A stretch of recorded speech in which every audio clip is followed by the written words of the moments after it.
দূরে রয়েছে নান ও রাহেবাদের বাসভবন। আর্মিরা সেখানে গিয়ে থমকে দাঁড়ালো। কি অপরূপ ইন্দ্রনিভানন, অসূর্য স্পর্শা, গৌরবর্ণের গাভুর গাভুর রাজকুমারী, নয়ন মন কেড়ে নেওয়া অপূর্ব সুন্দরী।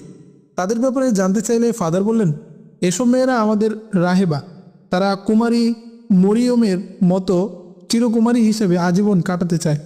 খোদাওয়ান্দ যিশু তাদেরকে কবুল করেছেন।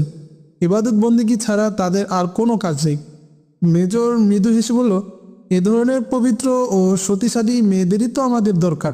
আমরা ওদেরকে নিয়ে আমাদের ছাউনিতে ইবাদত বন্দিগি করব। আপনি এদেরকে নিয়ে আমাদের সাথে চলুন। আর 15-20 জন গাভুরের প্রয়োজন। ওরা আমাদের বাংকার খনন করে দেবে, পাহারাদারি করবে এবং খাদ্য ও পানীয় সংগ্রহ করবে। আমরা তাদেরকে পারিশ্রমিক দেব। ওজায় বুদ্ধি খাটিয়ে বললেন, স্যার, এদেরকে নিয়ে কাজ হবে না।